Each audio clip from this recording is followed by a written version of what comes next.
Okay, let's change the pace of things. We'll have a couple laughs, and then we'll get into the death of the AI whistleblower from OpenAI. My first suspect was the AI, but apparently there might be some humans involved in his death. But my first suspect was AI wants to stay alive, bro. Don't try to blow the whistle on it. AI can control a lot of things these days. All right, so after we get this quick block, we won't play the whole story, and then we'll go to a special live guest tonight, Charlie Robinson. And we're going to talk about some of his new activities going on in 2025 that might pertain to everybody in this audience. So let's go to gamers, geeks and gamers. This is Trump broke Will Ferrell. We'll keep that short because you just need to see like how it's going, because we know how it started. It started with Trump derangement syndrome. Now Buddy the Elf has a smoking problem. And then the OpenAI whistleblower found dead. And then we'll point you to breaking points where you can see that whole story. And then we'll come back to Charlie in a few minutes. Did you see Will Ferrell dressed up as in his elf costume? As Buddy the Elf with a cigarette. And he basically, his quote was, it's been a rough year. I think that's in reference to Trump winning. I think that's the point he's trying to make, because if you remember, he's part of the White Dudes for Harris. You know what I mean? Is he really? Yeah. So Will Ferrell, but right here's Will Ferrell. And his quote was that it's been a rough year. So I'm guessing he's leaning into the Trump Orange Man bad, I'm miserable, because a few days before the election, remember he came up with that video and he was essentially blaming Gary, not Gary from Nerdrotic, but just he was saying like, Gary, you better vote. You better vote the right way. We're going to hold you personally responsible. No, I never seen that. Oh yeah. That's exactly what he did. Let me see if I can find that video.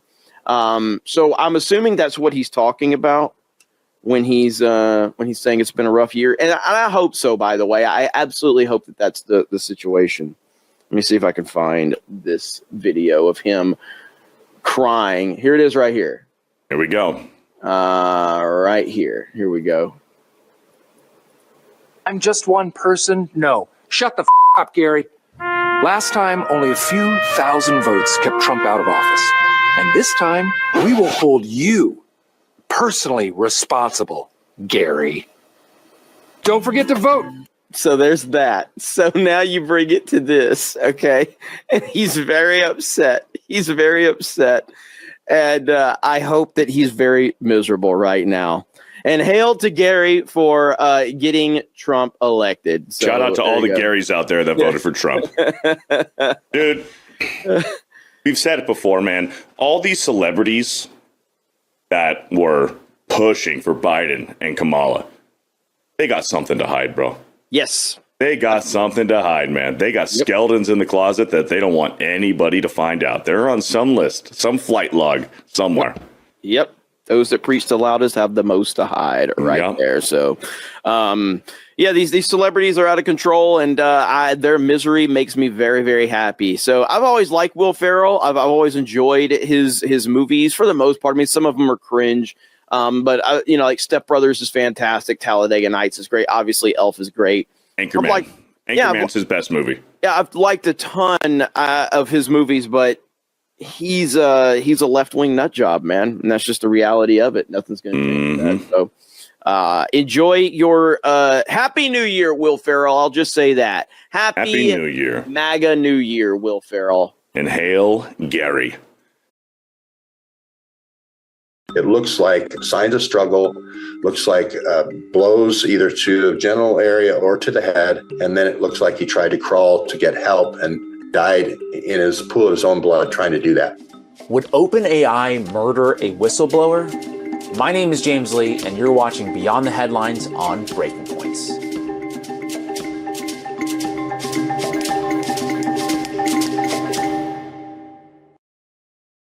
On November 26, 2024, Suchir Balaji, a 26-year-old former researcher at OpenAI, was found deceased in his San Francisco apartment. The city's medical examiner determined the cause of death to be a suicide, with no evidence of foul play. Balaji first joined OpenAI in 2020, but over time he became concerned about OpenAI's use of copyrighted material in training its AI models. He left the company in August of 2024, and just 2 months later, publicly accused OpenAI of violating US copyright laws. His accusations have become central to several lawsuits against the company, all the while OpenAI CEO Sam Altman was restructuring the organization from a nonprofit to a for-profit enterprise. Balaji's family has pushed for a deeper investigation, casting doubt on the official conclusion of suicide. There was no suicide note left, and there is nobody else in the scene. That doesn't mean they can just come to conclusion.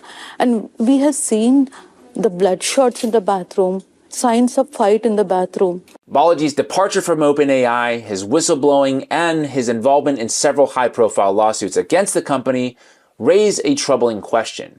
Is there more to his death than we've been told? So today I'm joined by investigative journalist George Webb, who's been working very closely with Balaji's family, gathering additional evidence that could point to potential foul play. George, welcome to Breaking Points. James, great to be here. I've always watched Breaking Point, but now guess what? I'm a guest, so this is great. Yeah, great to have you with us. So I first want to start with laying out some official facts that were released by the SFPD, which is that Suchir Balaji, his body was found on November 26th. He died of an apparent gunshot wound, and the medical examiner ruled it a suicide. So can you help us by first summarizing what you know about the circumstances around Suchir Balaji's death, what he was doing in the days before, who was he in contact with, and, was there something amiss in terms of his behavior leading up to his death? What can you tell us? Well, I've spent a lot of time with the family, and one thing I can say, having visited the place where he died and taking a lot of film, a lot of video of the death site and going around the apartment, which a lot of it I published for a couple of hours, so people saw the proof. He was on a hiking trip to Catalina, which is near Los Angeles, Catalina Island, for 4 days, from the 18th to the 22nd. His birthday was the 21st. He came back, all the four guys that he went with are regular hiking partners. He went with all of them to Patagonia in April. They all said he was in high spirits. They all knew about the lawsuit. He had just been named in the New York Times lawsuit on the 18th of November. He ordered Thai chicken at 6:13 the night of the 22nd in high spirits. He talked to his father at 7:15 in high spirits. They made a plan to go to Las Vegas to do a trip in January. So they were in high spirits, and then he's dead sometime between the 22nd and the 23rd, according to the SFPD. The mother calls for wellness check on the 23rd. He doesn't answer his phone. That's not like him. She does the same thing on the 24th. That's not like him. She goes physically there and does a door knock on the 25th. He doesn't answer. Now she's really worried. She calls the police. The police can't come on the 25th. They come on the 26th. That's when they come and find the body about 1:15. She doesn't get into the apartment until the 27th. So that's kind of the chronology, kind of how it's laid out. So I know that the parents have been pretty vocal around, questioning the official police report. So what are some of the details that you can share with us that makes you believe that this could have been foul play versus what the police, I think, very quickly ruled it as a suicide? Yeah. Well, he was very close to his mother. He was in high spirits. They are missing this drive, this thumb drive that could be a very high capacity thumb drive with a lot of information relevant to the New York Times lawsuit.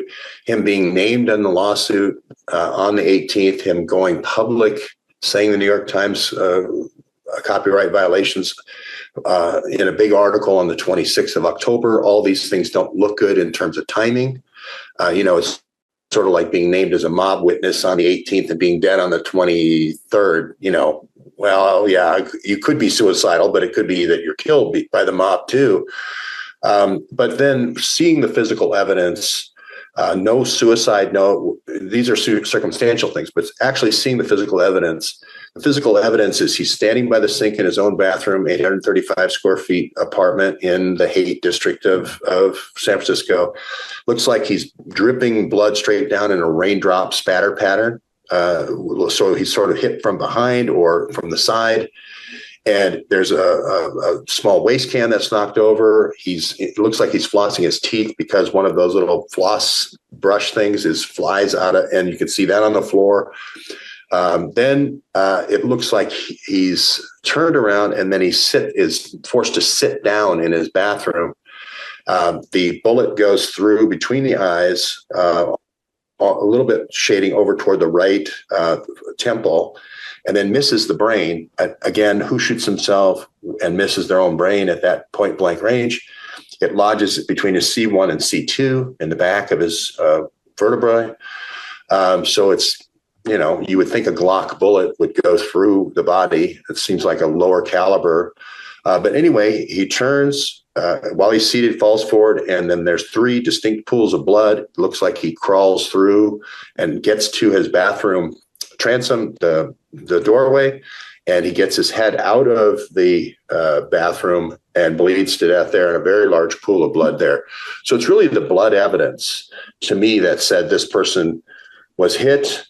There's 3 discontinuous pools of blood. Looks like they might have been hit successively as they were trying to crawl out of the room. And then finally they bleed to death. They don't die from their brain shot. It looks like a bleeding out. I'd also gotten a leak 2 weeks earlier from the coroner's office. These death examiners, when something's being covered up, a lot of times they'll leak, and they said blunt force trauma to the head. That turned out to be true. I reported that over 2 weeks ago before I ever saw the scene. Plus blunt force bleeding, or bleeding from the nose and bleeding from the mouth, also bleeding from the private parts.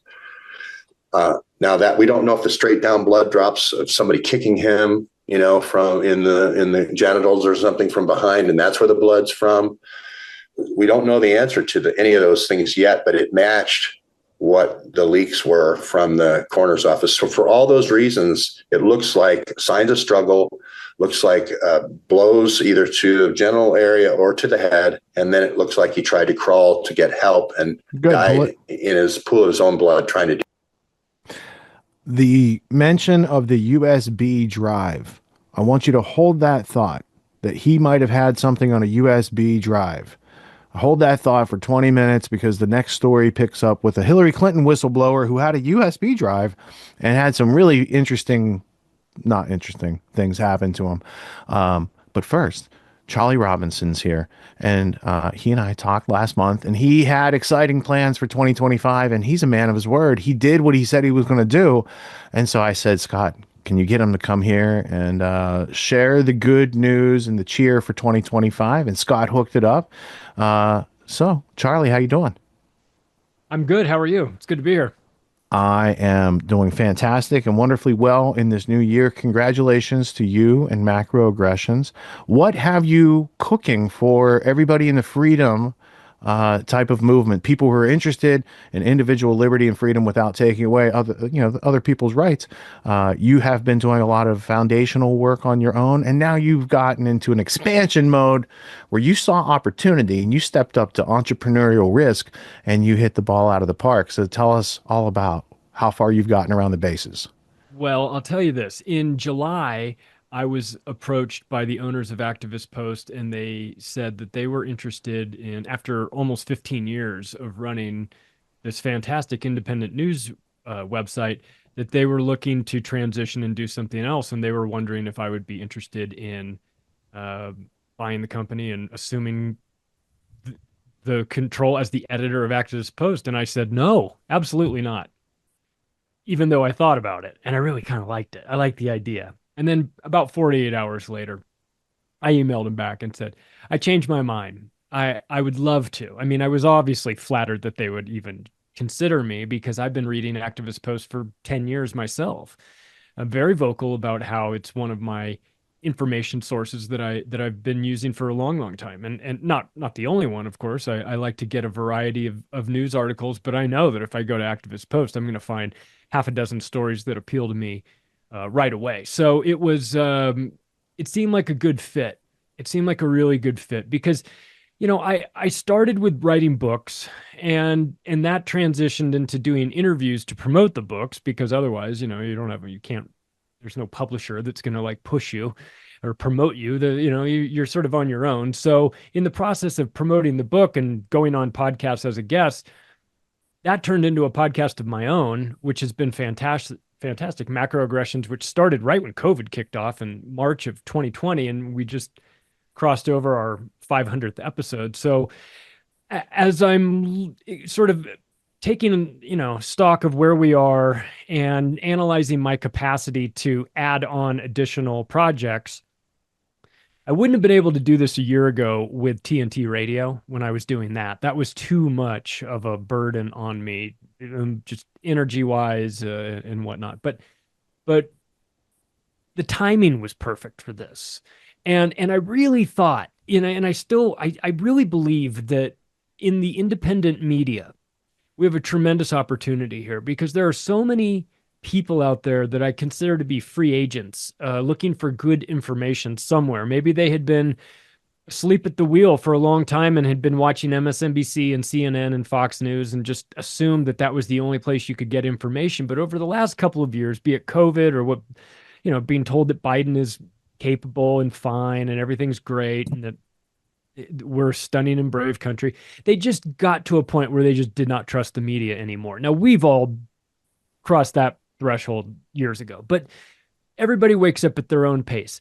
And I think over the last 4 years, there are so many people who just want good information and they don't want to be lied to and they don't want slant and they just want to be able to make up their own mind.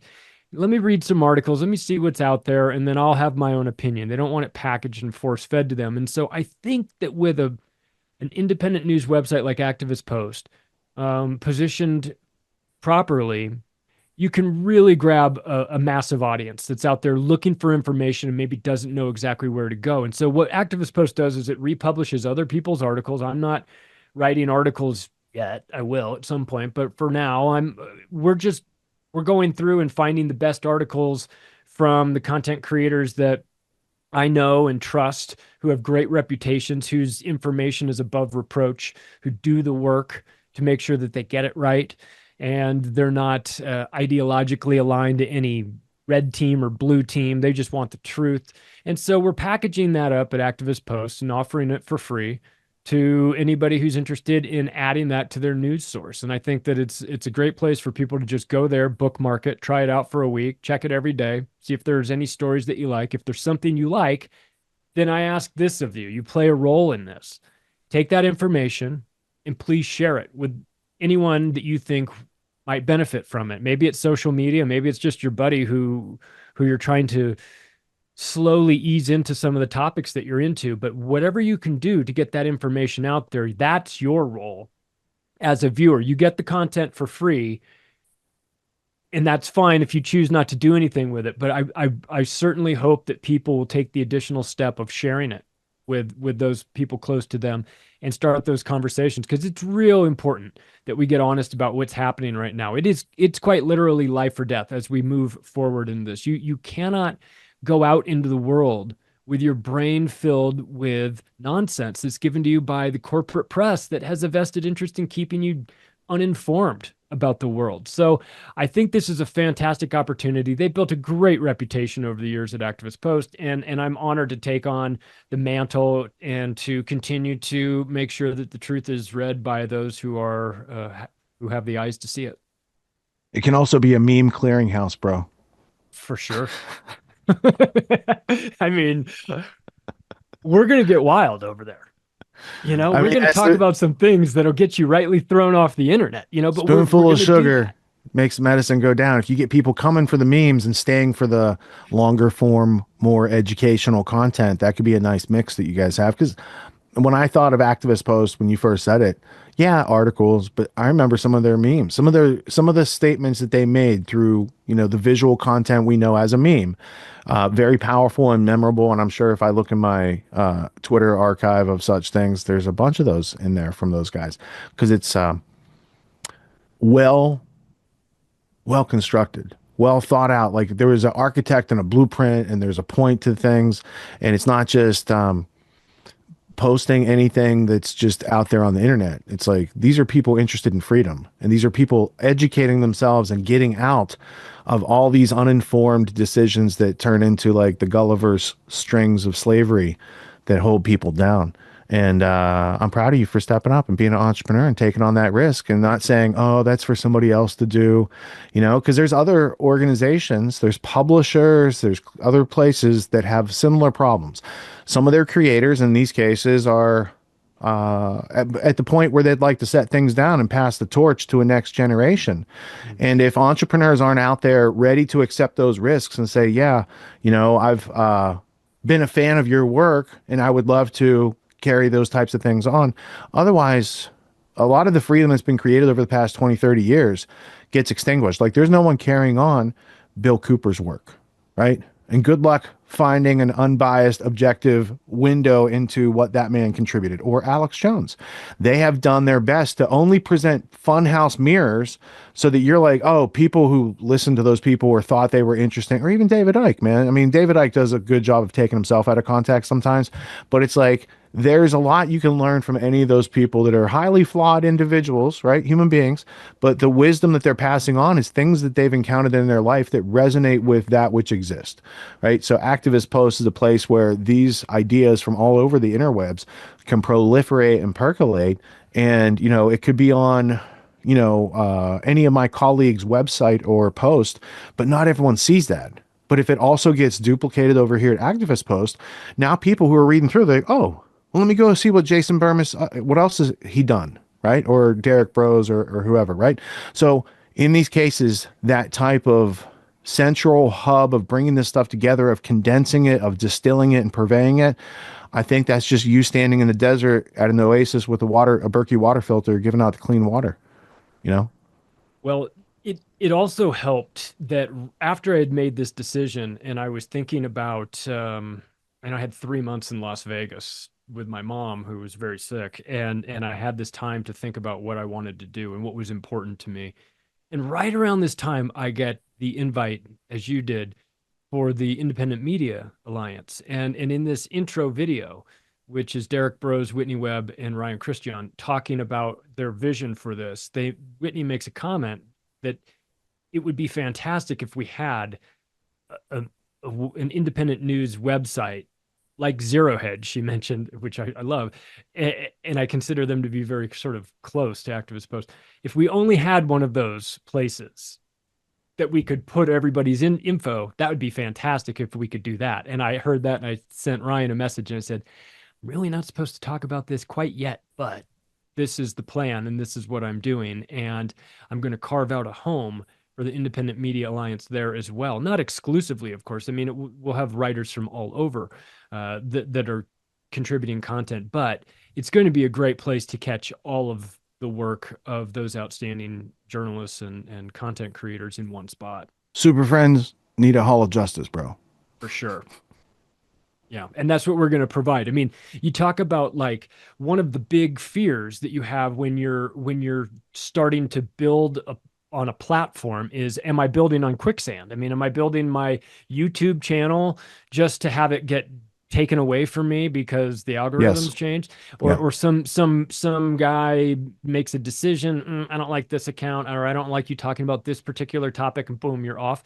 Well, listen, I'm the boss. I'm not going to censor the content that goes against my entire ideology. It just won't happen. So at least the group will know that there's not going to be somebody there that says we're going to have to take this down. Now, Activist Post might get taken down, but it won't be article specific. I mean, they may try to come after us, but we understand that. We see what the landscape looks like, and we understand that the second phase of this is Activist Plus, which will be a premium component, which will allow us to have some dangerous conversations that if you have on the traditional internet will put you in the crosshairs. So we're going to be strategic about this as well. This will happen in the tail end of 2025. We're going to have premium content, premium articles, roundtable discussions, the place where people can get a deep dive on particular topics and hear and read the articles written and the conversations being had by some of the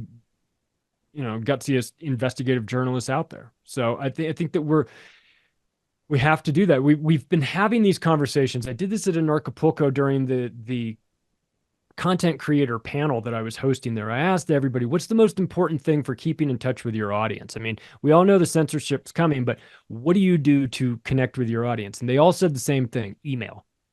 It's gathering those email addresses from the readers or listeners that want to that think they might want a little additional information. That's like gold, because in the event that we get censored or they drop the hammer on us, you want to be able to have a way to reach out to maybe not your whole audience, but as big of a group as you can. Because what we found, and we all have these stories of creators that we know that get thrown off of YouTube, and then they get an email from somebody 6 years later and says, I thought you died, or I thought you gave up, or I haven't seen your video in years. I just thought you went away. It's like, no, I've been doing this the whole time.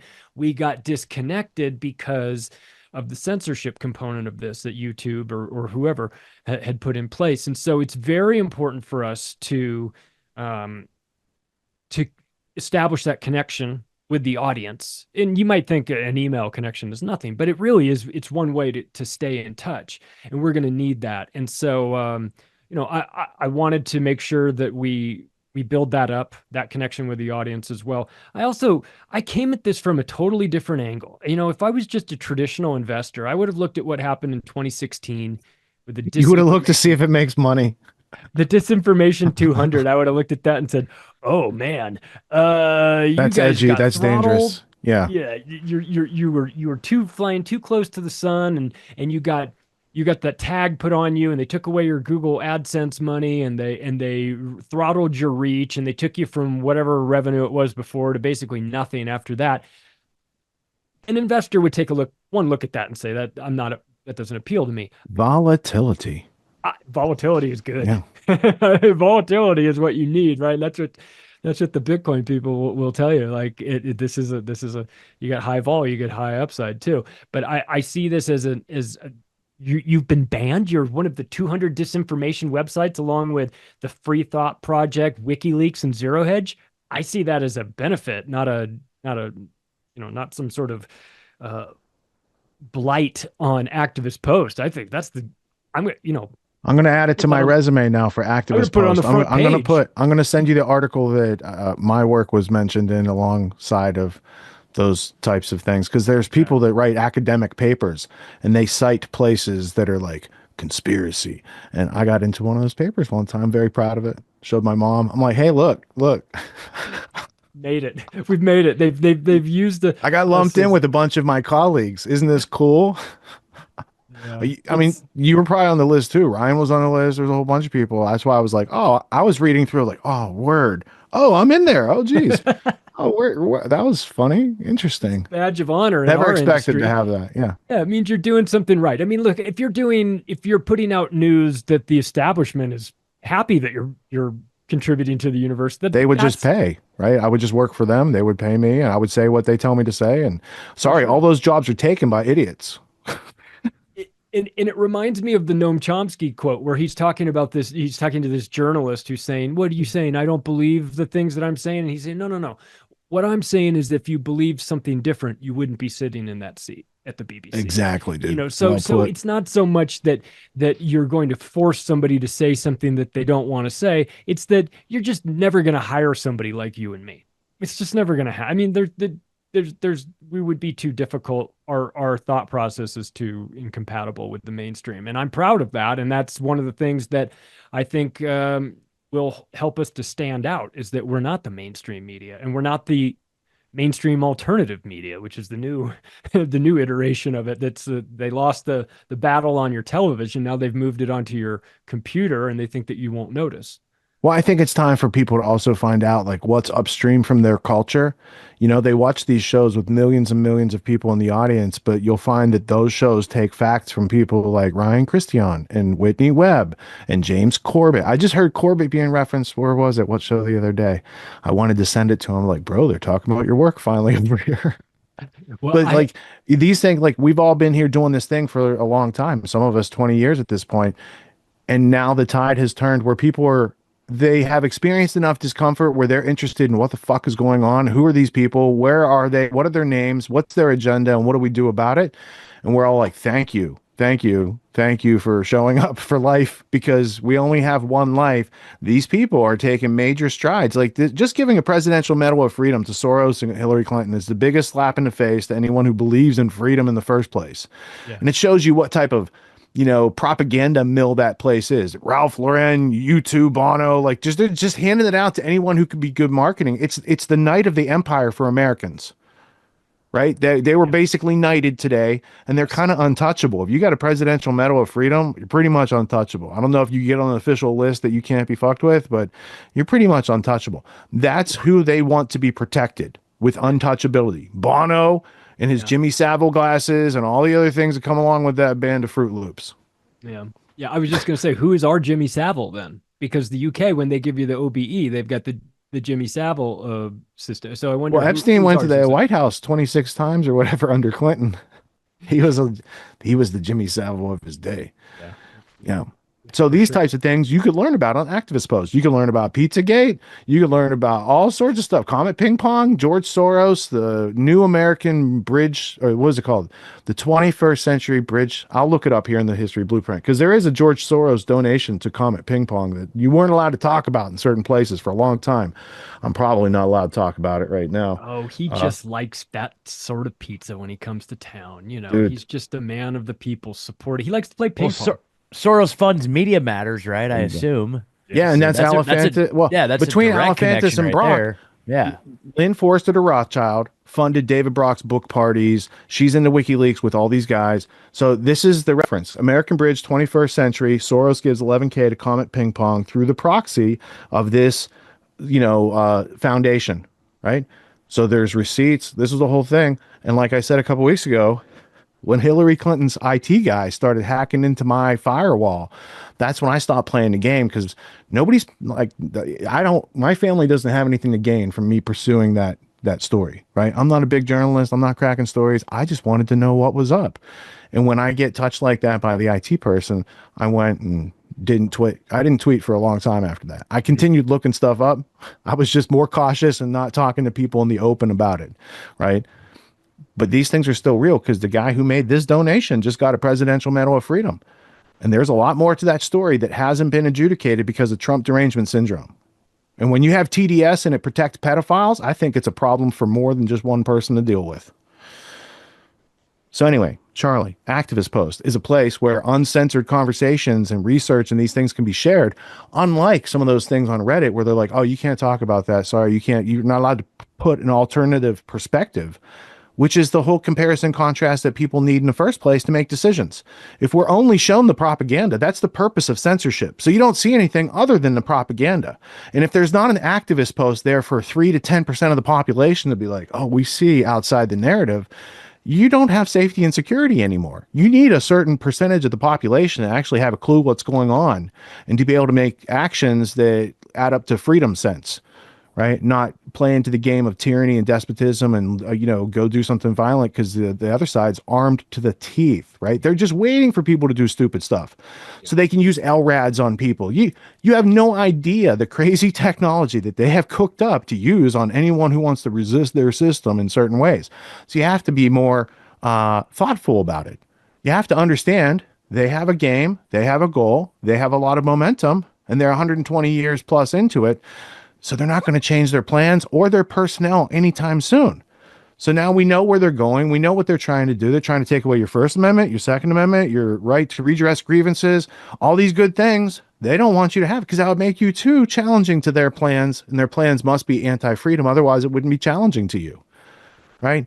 So Activist Post is a way that people can now, in a newer way, right? Because it's been around doing a great job, but it's also had its problems and it didn't have fortifications during those storms. So like Charlie's taking it into port. He's patching up all the storm damage. He's going to bring it out newer, better, and bigger.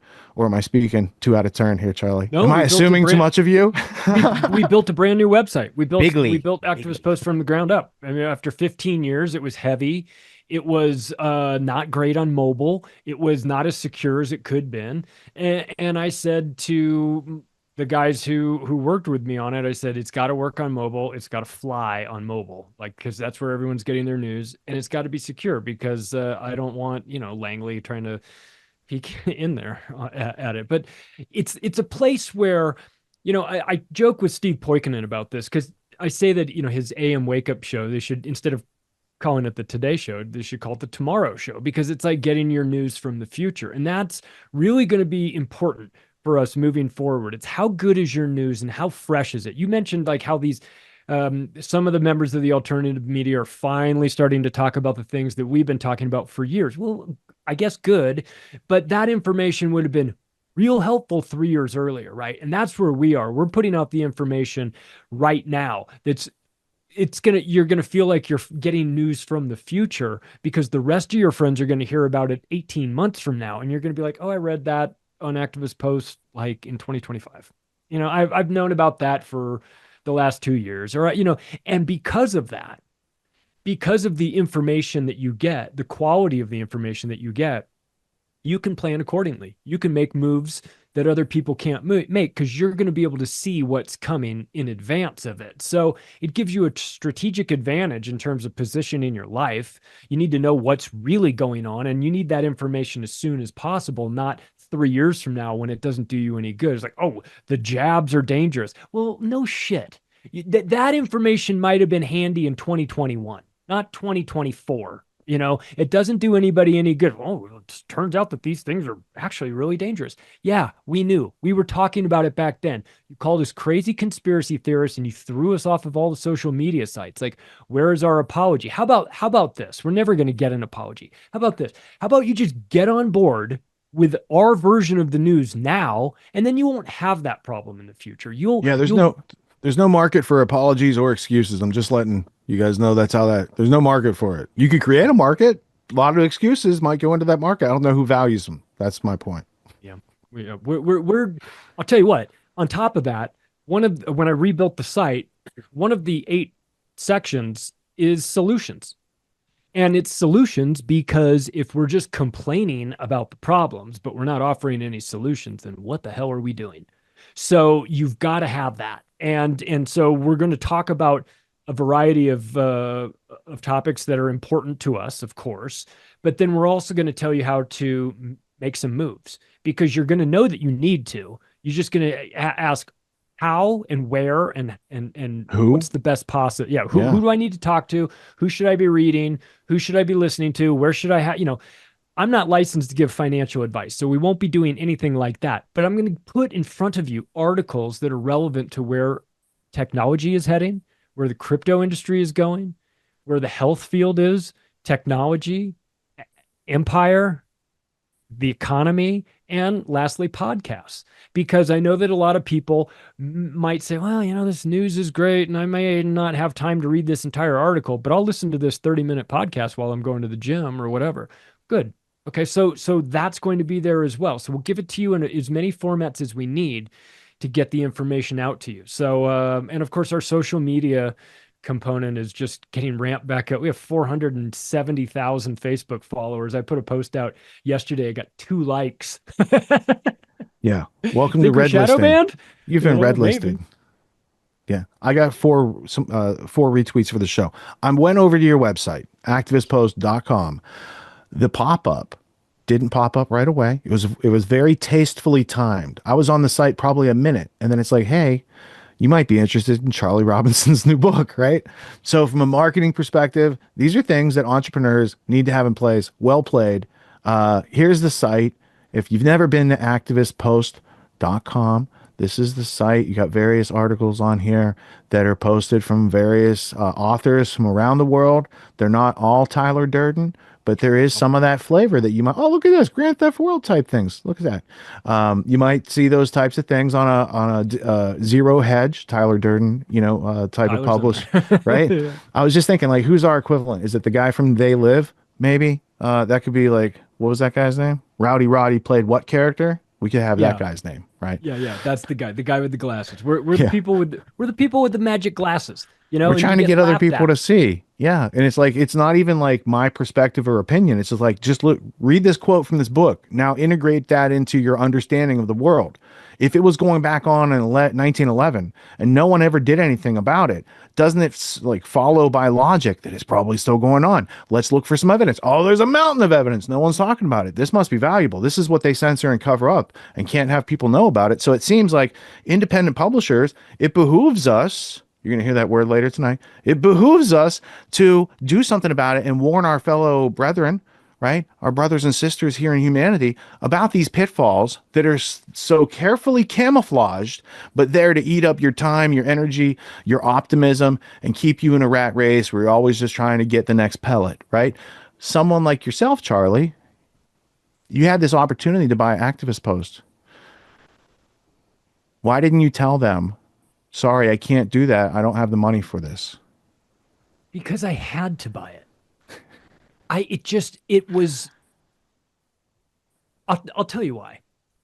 Because I'm pointing at most people's excuse for not doing anything. They're like, I don't have the money for it. You put yourself in a situation where it might not matter if you have the money or not. You could still get it done. And that's my point. That's a different, like, we're in a different gear than a lot of people. And showing other people is like, dude, you got past second gear to go. You think, oh, second gear, my RPMs are going up. Yeah, when you go to third gear, they drop down and you go faster. This is what we're trying to communicate to people. So how did you, in your position, justify this expense or investment rather? Well, because it was an all Bitcoin transaction. I will let people know that. So depending on when you buy Bitcoin, the price of the transaction varies. And between the time when I agreed to purchase it and between the time when I did purchase it, price of Bitcoin doubled. So my cost was sliced in half, which of course was extremely helpful. So when you start to rationalize it in your mind, I've paid it off. I've halfway paid it off already, right? Well, let's take what I would have paid and how can I then invest that into automating things, into helping myself out. I'm bringing on an assistant to help out with things. How can I make more of me? How can I make more hours in my day? Well, I can get smarter about how I do it. And one of the great things I did is I surrounded myself with fantastic people. Christian Yordanev, who is, he has been my certified health practitioner for the last couple of years, but he's also got a hardcore programming background. And he built the website for me or with me. We talked about how we wanted it to flow. And Jeff Warnock, who's become a good friend of mine here as well. He lives not too far from me. We've become friends over the years. He's got a fantastic design and photography background. And I said, look, I want Christian to build the architecture of the site, but Jeff, I want you to be in charge of the visual aspects of it. I want it to be clean. I want it to look real slick. Don't want a whole lot of distractions and clutter in there. I want it to be all about the stories. And then we're not going to bombard them with advertising or anything like that. But inside the articles, then I want there to be one ad that will pop up in there. I want it to be an affiliate ad. And the reason for that is because I come out of 25 years in real estate. And in real estate, I'm 100% commission. And so I like the idea of the affiliate structure because buyer gets a discount, content creator gets a commission, and the seller gets a sale, right? So it's a win-win-win situation. And so I wanted to make sure that with an affiliate component to it, then that means that the burden is on me to make sure that I'm matching up the products or services with the audience, and they've got to fit. And so what I did was I talked to my sponsors from Macroaggressions, and I said, this is what I have planned, and I want to bring you over. I think that my audience and the Activist Post audience, if it were a Venn diagram, it would be almost one completely circle interlocked, right? So we've got to have the sponsors have to provide a service or a product that it fills a solution for the buyer, right? It's got to give them something that they need. We're not selling Chinese trash here, right? We're putting together a portfolio of sponsors that are in the health field, that are in the technology field. We have Hakeem Anwar from Above Phone came in board. We have Privacy Academy, and then of course, Legal Shield and Chemical Free Body and C60 I'm a Legal Power. Shield client. You bringing in people I pay money to. That's cool. Yeah, I think you guys need a dating app. and we need a advertiser dating too. app. And you know what? We're going to get a dating app. There you go. And you know why? Because that audience and our audience is the same, right? And so Exactly. what would be the perfect place? I mean, you can't put Unjected on CNN.com. It would just be wasting your money. But you No could one put would it read on CNN anymore. Nobody uses CNN, and even if they did, they wouldn't get it. And so you don't have time to explain it to the reader. They've got to see it and go, I get that. And I think that when you put the right products and services and brands in front of the correct eyeballs, and you're providing value to them, I think it's a win for everybody. I mean, I think the brands are going to find that the audience is a perfect fit for them. I think the audience is going to find that these brands and offer them solutions that maybe they've been looking for. I mean, Legal Shield has been a sponsor of mine for the last 2 years, and I can't tell you how many people have signed up for it because it's a fantastic value. It's and silly. You get a lot out of it. Yeah. Yeah. I had an autonomy student came in, and when I interviewed her, I'm like, what do you do? And she's like, oh, I do this and that. And I also am an affiliate for Legal Shield. And I said, what's that? And I was like, send me your link right now. I'll buy it. I'm like, that's a no brainer. Yeah. And I've had it for, I don't know, 5 years, 6 years at this point. We use it like once every 2 months, probably. And I've never received a bill beyond what I pay for the yearly. So I should get an affiliate link and circulate that because I just sold for somebody else right there. Yeah. You're welcome, Fran Tarkington, I guess. He needs my help. Yeah. So it's that you can create a system where the advertising isn't obnoxious. And I have a marketing degree, and I've worked at I've worked for Deutsch, and I've done that before. And I know that you can create advertising that just rubs people the wrong way. But if it's done correctly, and you are actually providing a solution to somebody who has a problem, then there's no shame in having advertisers on your site as long as they're the right fit. Now, I say this on the website where the advertise with us page, that we're not accepting Monsanto and McDonald's. We're not taking ad dollars from those people. We don't need to. We just don't need to. I didn't go into debt buying this company. If it makes no money, I can deal with that. If it does nothing except provide fantastic information to people for free and does nothing but break even, I'm okay with that because I believe that it's worth it. I think that it would put me on the right side of history or right side of humanity to be doing something like that. I feel a duty and obligation to do it. Oh, and by the way, come listen to my podcast too. It all works. Come buy my books. This all fits together. This isn't like going out and buying something that doesn't work with your brand. You talked about growing the business. Macro Productions didn't exist until April of 2024 when I decided that this all needs to go under a corporate umbrella just in case to add a layer of security. And we need to take this to the next level. And that was about the time that I got approached by Activist Post. And I thought, this is really synchronistic in the sense that this is the perfect, it's not just the perfect website. It was the perfect timing as well, because had it happened a year earlier, I wouldn't have been ready. Had it happened a year later, I might have been doing something else. But given the scenario, the timing was great. It gave me about 6 months to get things really well thought out and to plan accordingly. And in the end, I think, obviously the last week has been the most stressful of my life. I mean, I'm not a computer guy, but I have been learning and having to help debug things, and we've put a lot of time and effort into it. And I'm very proud of the product that we have right now, but it'll evolve. It will, there's some, minor little things here and there that we want to tweak this, fix that, make that go away, change that color. We'll work that out. The core of it is up and running.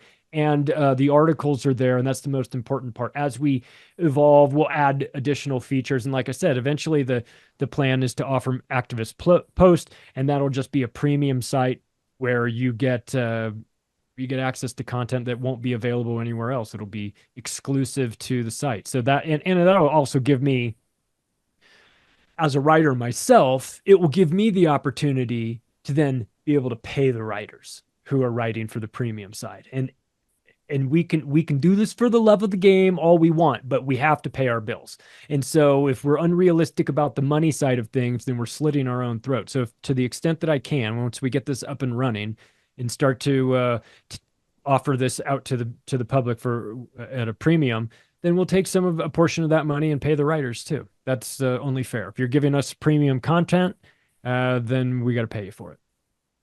That sounds very fair and balanced in a non-Foxy type way. Activistpost.com is the new thing in 2025 to pay attention to. It's going to be growing. And as you encounter those obstacles and growing pains, I got Autonomy graduates ready to come help you out. So, Goethe said, be bold and mighty forces will come to your aid. I think it was a bold move to take a little risk and buy Activist Post, especially since it's like blacklisted. You're not supposed to know about this place. Oh, you're not supposed to give it any coverage or platform it. Oh, sorry, Charlie's platforming it now, and he's going to have a lot of support.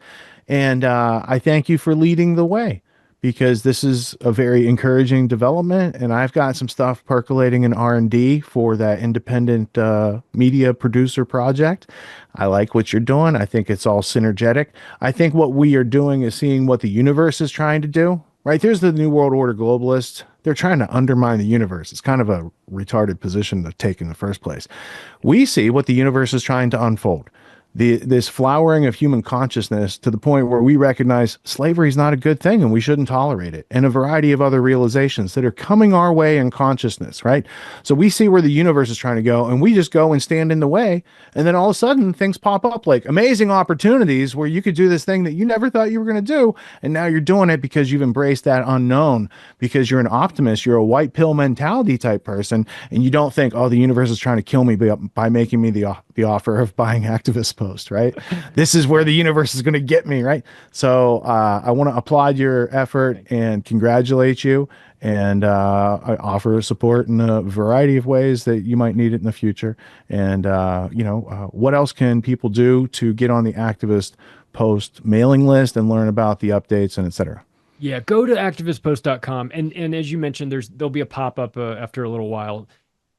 The offer is I'll give you a digital copy of my newest book, Hypocrisy, Surviving in a World of Cultural Double Standards. Just put in all I need is your email address, and that'll keep us in touch with one another. The plan That's Charlie's lead magnet, everybody. There you All go. the Autonomy students, right? Everybody knows lead go. magnet. Yeah. He's got it there. He's got hard copy.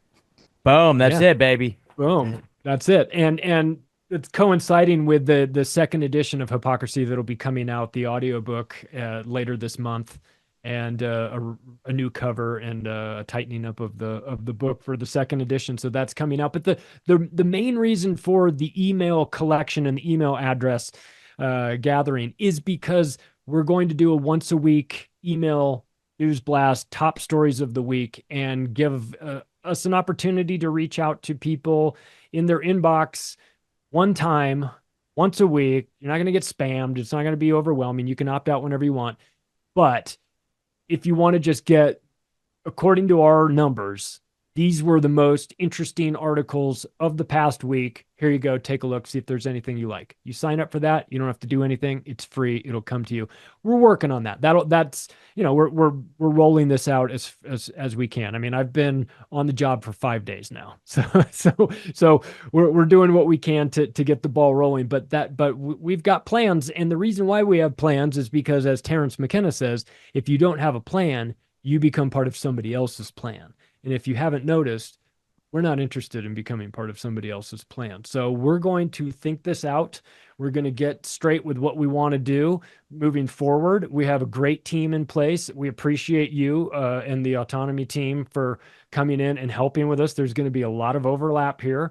And I think that when I look back on this decision, it will appear to be such an obvious no-brainer, in retrospect. When I saw it, the only thing that was holding me back was the price, right? Exactly. Was like, well, if you're just giving it to me, it would be nothing. But do I have to pay for it? Well, of course I have to pay for it. Is it worth it?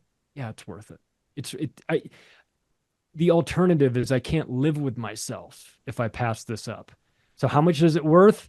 How much does it cost?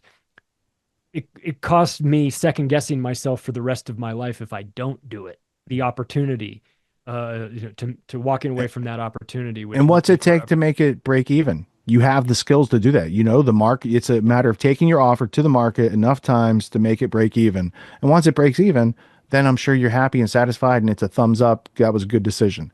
If you didn't have that education, then it'd be a risky thing. And I would say you don't know how to get your money back from that project, but you do know how to get it to at least balance out, right? We do. You're not running it as your sole method of supporting yourself. You're saying this thing needs to be self-reliant and self-sufficient to continue running into the future because it performs an important function in the freedom community, which doesn't have a budget, by the way. Yeah. And we're our main goal is not necessarily to make money. But that being said, I think we can do this in a way that is not gross and not exploitive. I mean, again, we're giving you the news for free. If you choose to shop with our advertisers, you're going to get fantastic products. I mean, this is we're not taking, this is not a zero-sum game here. You're going to be benefiting from this as well. And again, I just think that if people take a look, check it out, try it out for a week or so, I think they'll like what they see. And please just share the stories and get that going because it's been dormant on social media. Activist Post has been dormant for a while. I'm firing up the social media accounts right now, and it's alarming. This is the defib phase. You got it. Yeah, we're shocking it right now. We're bringing it back to life with this conversation. For sure we are. And I'm excited. I think that there's a lot of opportunity here, a lot of upside. You're gonna hear from some amazing writers that have been buried out there, whose stories don't get picked up by a lot of the news sites because they're just too dangerous to talk about. They're covering topics that their advertisers would freak out about. My advertisers love it. My advertisers are talking about the same thing. You know, you can't have, chemical free body is not going to be offended that I'm writing, republishing stories about how dangerous vaccines are. Or fluoride. They know this as well. You know, they're not going to be upset that I'm calling out Monsanto in these articles. They know this. This is part of their part of what their sales pitch has been. So I don't need all the advertisers. I just need the right ones. And I don't need every viewer. I just need the ones that are really committed to learning about how the world actually works. And sharing's caring. Yeah. Please, to the extent that you can, please get out there and share this information. It's going to be helpful for people and we're going to need it. And everyone's going to need to know about as many different alternative media sources as they can get their hands on, because I get the feeling that some of them are going to be closed down and locked away over the next couple of years as the censorship push has continued on. So we're trying to plan accordingly. We know that they'll come for podcasts at some point. Part of the reason why Activist Plus will be coming out is to give us a place to wall off a garden so that we can hide a little bit from the censors and be strategic about this as well, because we intend to be around for a very long time. Activist Post was started 15 years ago. I intend to run it for the next 15 years. So we'll see how we do it. Very impressive first week's work of 2025, Charlie. Thank you so much for investing a couple minutes and letting the audience know about something that has existed, but is now coming back into existence because the censorship took a real toll, not only on the site, but its owners. You know, it's a tough road to hoe when you're in the freedom game because people they like shoot at you while you're trying to like move the dirt. Have a great night. And I want to say too, congratulations, Charlie, man, and also on 500 episodes. That's huge. I want to encourage everybody to go check out Macroaggressions, particularly episode 500. It's a very powerful episode. And then the episode you did discussing the history of Activist Post and the acquisitions, very inspiring though. You know, for me as somebody who also is like, a budding entrepreneur, and I see all these people making big moves, and it's just like super inspiring. So thank you for that. And it's just a huge win for human liberty all the way across the board. So thank you. I agree. Thank you thanks for saying that. I appreciate it. Yeah. Episode 500 was very emotional. It was about it's called What I Learned After 98 Days in Las Vegas. It was about the 3 months I spent with my mom as she was diagnosed with stage 4 pancreatic cancer, and then ultimately passed away from it while I stayed with her the whole time and went through that. And I'll tell you, man, sometimes you just needed to think about the new business plan. I got to get away from this for like a couple hours and get my mind thinking about something else other than this. So thanks for saying that, Scott. I appreciate it. Yeah, and Take that was care, a guys. meritorious demonstration of courage, because a lot of people would make excuses to avoid that situation, and you're better for that character building experiences. As it is said, great sailors are not made during calm seas. Calm seas do not make a great sailor. That's my point. Would be the Yeah, gist. I had to feel every single bit of it. I wanted to not hide from it. It was all my fears into one. I mean, it was just inescapable, but I didn't want to bail on it. Didn't want to hide from it. Wanted to go through it. And I knew that if I were to make it through that, and I knew I was going to make it through it, but coming out the other side, I would feel a little bit more indestructible. Like, what's the worst that can happen? I just went through the worst thing. What are you going to do? What if Activist Post fails? It's not going to be as bad as watching your mother die.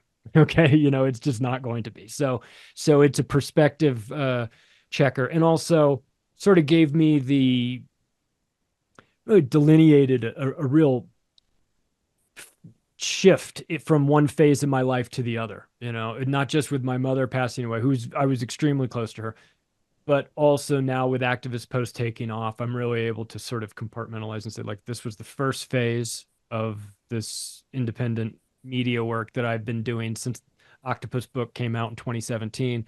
And it's clearly moving on into a brand new, different phase. And I couldn't be more excited about it. So thanks for having me on, guys. We're mutually excited, and we're proud of you, Charlie. Keep up Thank the you, great sir. work, and we'll talk again soon. Sounds good. Thanks, everybody. Yeah. All right, now we're going into a story that you might see on an Activist Post coming up soon, because there's a whistleblower who was recently on the Timcast, and it wasn't on IRL, it was on the Culture War. So I saw the clip, and then I was like, where's the whole thing? And then I listened to many more clips than we're going to be able to shoehorn into tonight's show, because there's a lot of news. But you got to see this. This is a Hillary Clinton whistleblower targeted by rogue FBI agent, poisoned in a very suspicious way.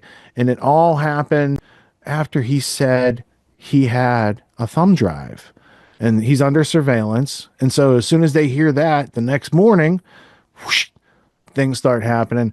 It might not even be in this clip, but you got to hear this is the first clip I heard from it that made me want to hear the rest of the clips. So we're going to go to that story. And then Biden awards Soros and Hillary et al. Presidential Medal of Honor. We got that story from Jesse on Fire. So let's go first to Timcast's Culture War, hosted by Phil Labonte, who did a really great job. Let's hear from this whistleblower firsthand, pun intended, about getting poisoned by the Hillary Clinton gang. This agent basically makes my life a living hell. And this one agent, correct? One agent. Right. He of course was spying on me, listening to, he knows that my son is 18. One of my sons is 18, and we're having that typical, parental adult issues that are going on. Teenage angst. Yes. And I had basically, told my son it's my way or the highway. He chose the highway. And so he moves out. And so he goes after my son, tries to work that, okay, tries to talk him into wearing a wire against me. And the only reason I know is because my son and I have mended things, and he told me, what happened. While he's basically being, he's under a polygraph because he was trying to get into NSA, he gets, bamboozled by these guys coming in there, and this guy interrogating him. He ends up, it was horrible what happened. They pulled my daughter out of her class in high school. She's a senior. They pull her out, and some investigator from the sheriff's department, local sheriff's department, is asking her questions like, has your dad ever, touched you in your, private places, really? And all this stuff. Gosh, and we're like, what the heck is going on here? So basically, we finally tracked down what happened. And they had said, oh yeah, we've already closed the case. We talked to your daughter. Sorry. You know, my wife's insistent on no. I want to know who did this. Yeah. Where did this come from? And they tell her, well, we can't say who, but all we can say is that there was a law enforcement tip, so we know it came from this FBI agent. Sure, yeah. So they're trying to destroy my life, and at this point, I finally get sick of it. And the last thing that happened was my son, the one with autism. You know, he gets they come after him, and you know, and it doesn't end well. And so at that point, I'm just like, you know what, I'm done with this crap. And so I contacted the Senate Judiciary Chairman's office, which was Lindsey Graham at the time. And I said, I need to come down with my lawyer, tell you guys what's going on. I'm being, you know, harassed as a whistleblower. I go down, my lawyer's there. We meet with his investigative counsel, tell him everything. And he says, okay. 2 weeks later, the guy's no longer an FBI agent.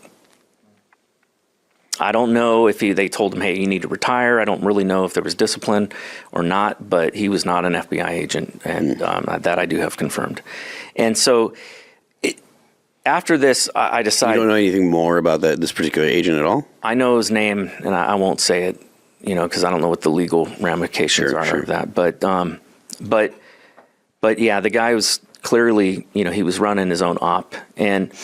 What's interesting... Do you think he was running his own op, or somebody had him on an op? I think somebody had him, probably. Yeah, that would be weird to hold a personal vendetta. Yeah, no, but he was doing things off. I'm not so sure that it would be very weird considering the way that the Justice Department behaves nowadays. He was doing things off book, without a doubt, and because one of the people that he interrogated called me and told me that, like, when he told this guy, you know, to basically leave his property, and then as he's walking away, and he goes, you know, why are you guys always trying to ruin, you know, people's lives?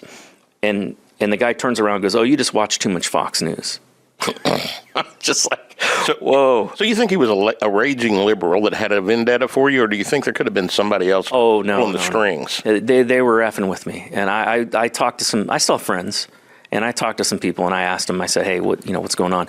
And I even, I got confirmed to me from somebody out of the Baltimore field office that they lied on the search warrant in order to get, you know, the search warrant. So they basically, you know, it was full-blown lies and fabrication. So, but it's like this world, you know, of the classified, it's a dangerous world, right? Because, you know, how do you even go public with something like that and not end up like Snowden or you know, Julian Assange or, you know, Manning? Or it's just it's a very difficult problem, because you have essentially, they can cloak anything, right, by just classifying. And this is what Kash Patel has been talking about, is that they overclassify things, and they do that on purpose. Yeah. Mm-hmm. And so in the end, probably the scariest moment, you know, aside from the FBI showing up at my house, was I ended up getting poisoned twice. I had the lug nuts on my car loosened right before we went on a long trip. I had surveillance drones, you know, landing in my backyard. I mean, it was crazy. The one time I go down to my car and reach under my door handle, and there's some sort of oily liquid under my door handle. I didn't think anything at the time. I just thought, oh, gross, I'm in an underground parking garage. I'm thinking, you know, these sewer pipes or whatever are leaking on my car. So I just wipe my hand on my pants. I get in my car, and I'm driving home from D.C. because at this point I had taken a job with a defense contract, and I'm working, you know, for the... You still had your clearance then? Yeah. Okay. My clearance never got suspended. I immediately reported, you know, my law enforcement interaction. I hadn't done anything wrong. They never brought charges against me. Yeah. So I still have my clearance. So I ended up leaving from work, and all of a sudden I had this like pain in the back of my head, like right at the base of my skull. And I reach back there, and it's like all swollen. And I'm thinking, oh man, you know, I must have put my neck out or something like that. So I called my chiropractor. I'm like, hey, can you guys squeeze me in? They're usually pretty flexible. So like, yeah, sure. So I just drove straight there. And by now I've got a massive headache. I'm not feeling well. I got like brain fog. The chiropractor goes, you know, I don't think this is your vertebrae. It's like you got some swollen glands back here. You need to go see a doctor. So I called my doctor's office because I hate going to the emergency room because it's like you're going to be there for 3 hours. Sure, yeah. Good luck if you get in. So I called them and I'm like, hey, can you guys fit me in? And they said, we just had a cancellation. If you can get over here in 10 minutes, we can see you. So I get over there. And she's, by this time, now I'm having slurred speech. I've got ataxia, so they're doing this thing, and one eyeball's moving, the other's not. I can't walk in a straight line, so they think I'm having a stroke.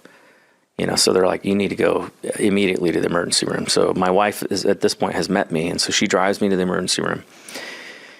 And they do an MRI, they did a CAT scan, and they did a EKG, and they said, we don't see anything. So, go home. And I still have symptoms.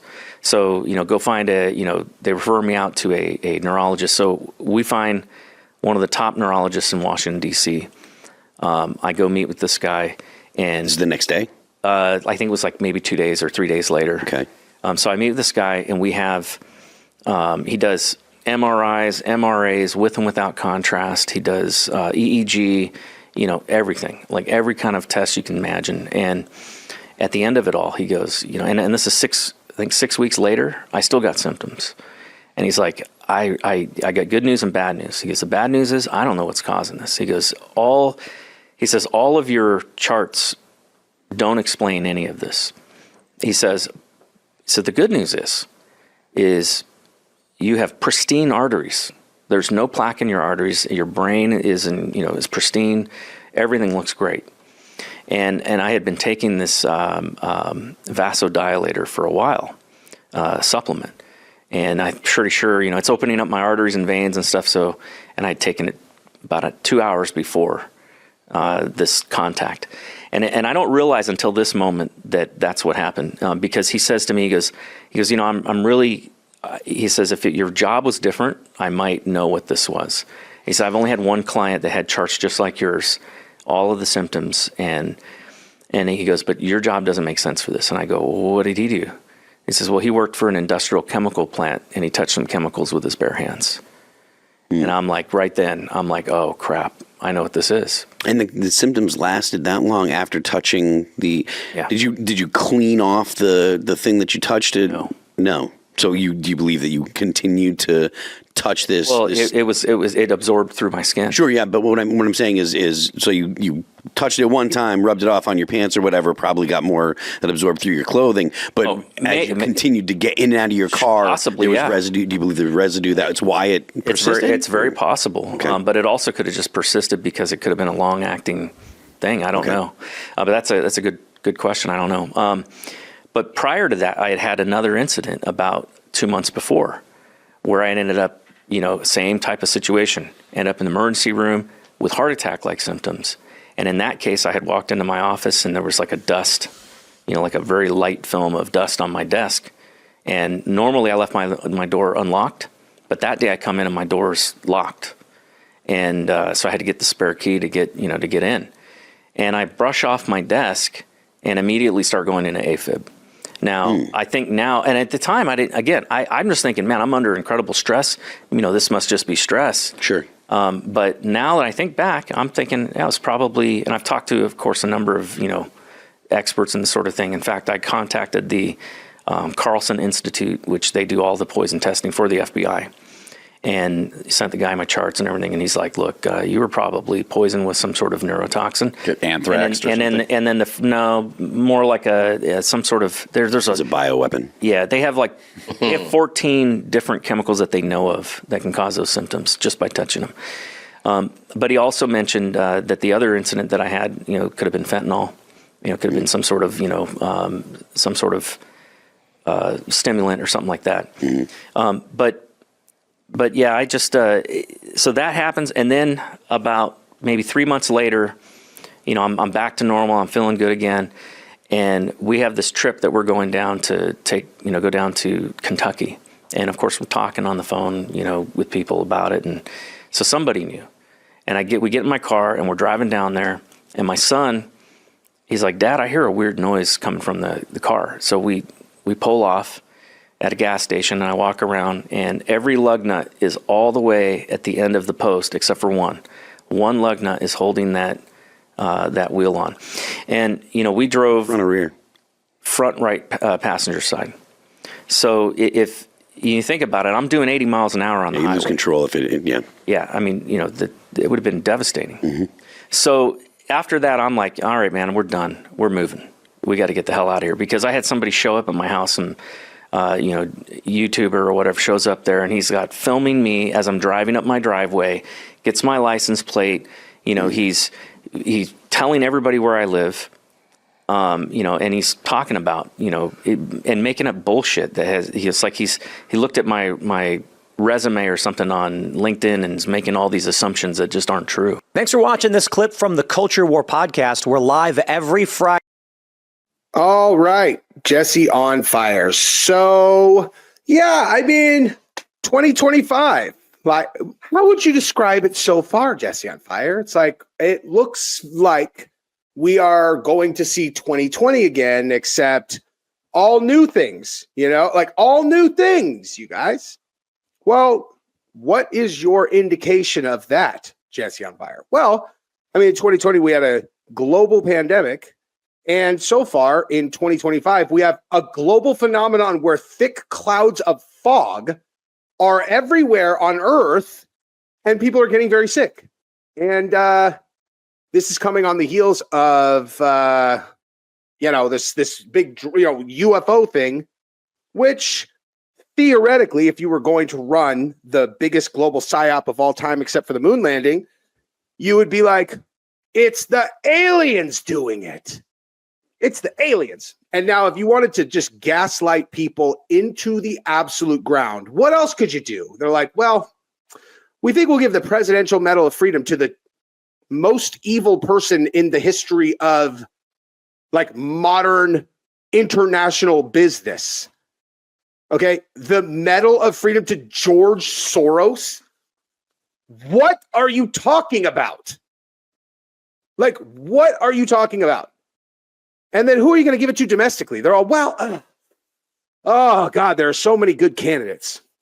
You're all, do you have any that were just this last week exposed by a whistleblower who has been exposing this for years, that they committed treason potentially and the FBI covered it up? Anybody that falls into that category, they're all, well, how bad was the treason? They're all Secretary of State selling secrets to foreign adversaries potentially. Definitely corrupt, definitely stealing money, definitely acid washed a server that had all kinds of dirty secrets on it. Would have been in jail if it was literally any other person. A history of antisocial behavior and, one of the scariest people ever. They're like, I think I do know someone. I think I do actually know someone that fits that description.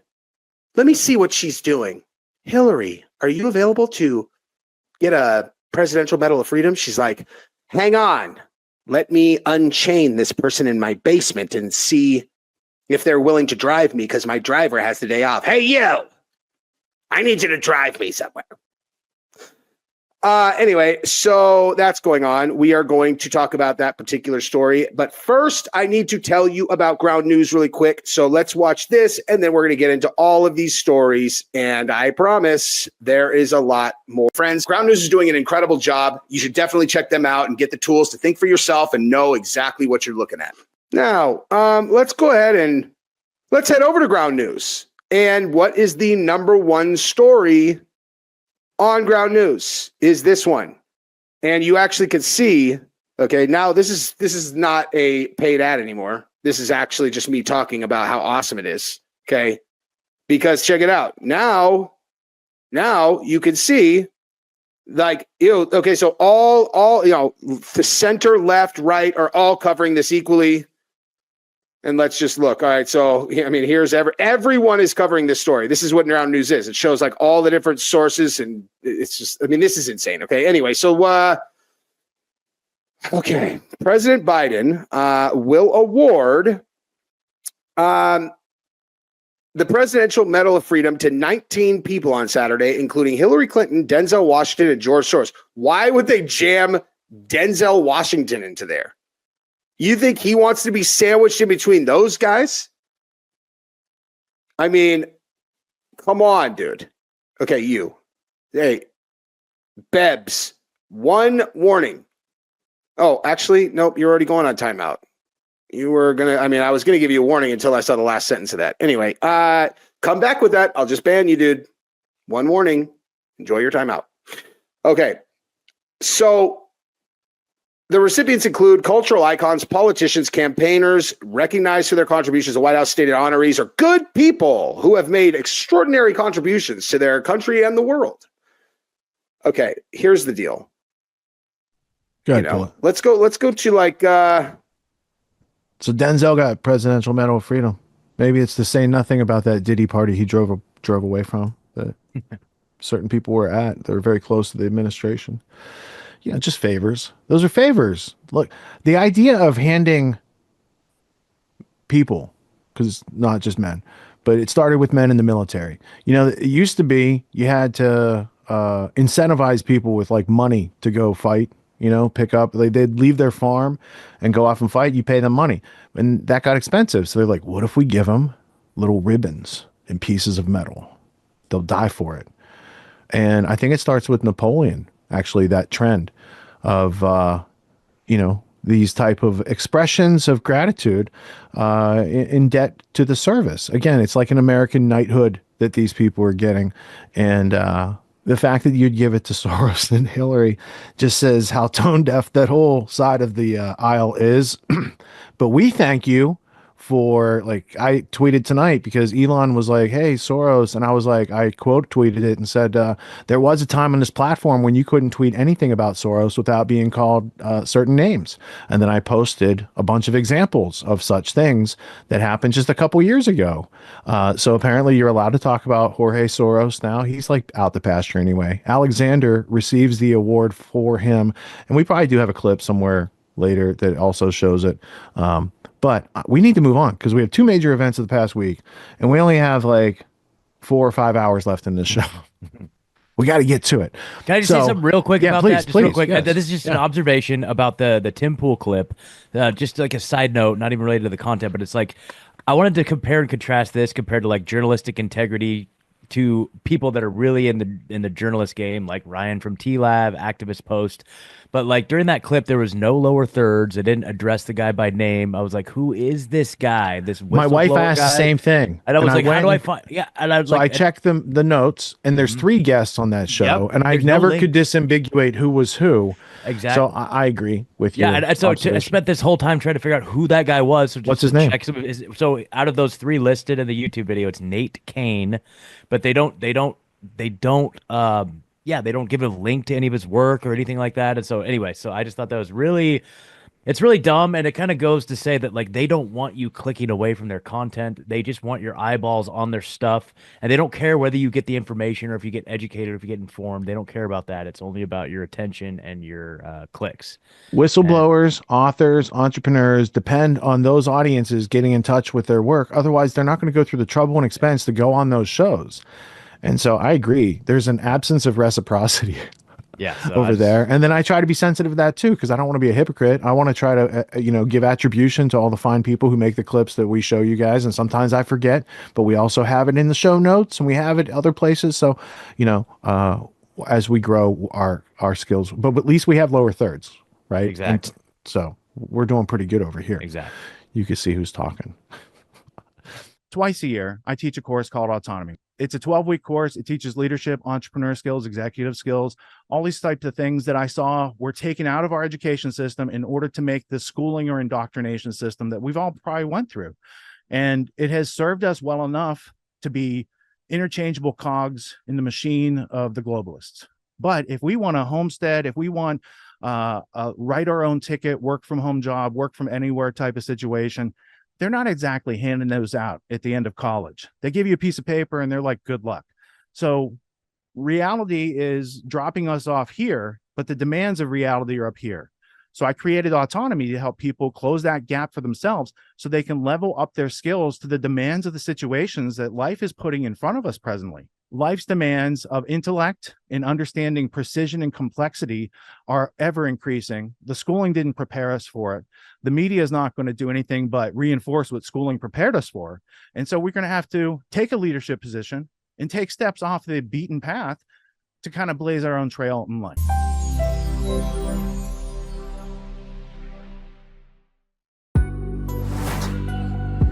What makes the Grand Theft World podcast unique, invigorating, exciting, and informative? Most other podcasts out there are either doing straight up interviews or they're just covering the daily news. They're covering current events from the day they happened. And that is effective. It's useful. It's a great starting point. And then sometimes these current events change during the week past the first story. So we like to give it a little time. You have to wait till some of the dust settles on these stories in order to give them accurate coverage. And the other thing that's really missing in the media landscape is covering the articles that are coming out every day. That's great. That's necessary. But who's bringing in contextual history so that you can understand what has been going on for decades and decades to lead up to the machinations and actions that we see unfolding today? So what we do here on the podcast is we cover current events. Many of these things are censored, but we wait about a week. As a forensic historian, I focused mainly through my career on the history of globalism and collectivism and things that they call maybe the New World Order. There's a lot of facts to these sort of circumstances, groups, events, activities, working groups that they've had over time. So for Grand Theft World listeners, we not only break down the current events, most of which that are censored during the week, we provide you with contextual history, we give you the source notes, the references, we do deep dives, and this really empowers you with an understanding of context and history so that you can make more informed decisions in your life. There's also a community, a membership where you guys can actually ask questions and we can get into the show and we can share evidence. And there's a town hall weekly for Grand Theft World for those who listen to it and are interested in covering the stories that we don't get to during a 6-hour show. Listening to it an hour a day, you could easily consume the week's news, but you're going to have substance and meaning and context and understanding. And with that, you can make higher quality decisions in your life. So if you're interested in more quality in your life, go to grandtheftworld.com, click podcast at the top, and we'll see you there. Thank you. These allegations are false. This isn't Grand Theft Auto, folks. This isn't a video game. What are the most surprising things that you discovered once you started pulling on that thread? Who he was connected to, what institutions he was influential over, what events he participated in? Come on, man. What are we talking about? Come on, man. No. You don't have to think about it, dude. I got this quote because you said you didn't know much about Klaus Schwab. I made it my job to, as soon as this happened, I'm like, okay, this guy's their front man. Let me learn about the official history of the World Economic Forum. I got their 40-year history. I got every book that Klaus Schwab has written or ghostwritten. I went through those books. This is one of the most interesting passages. Come on, man.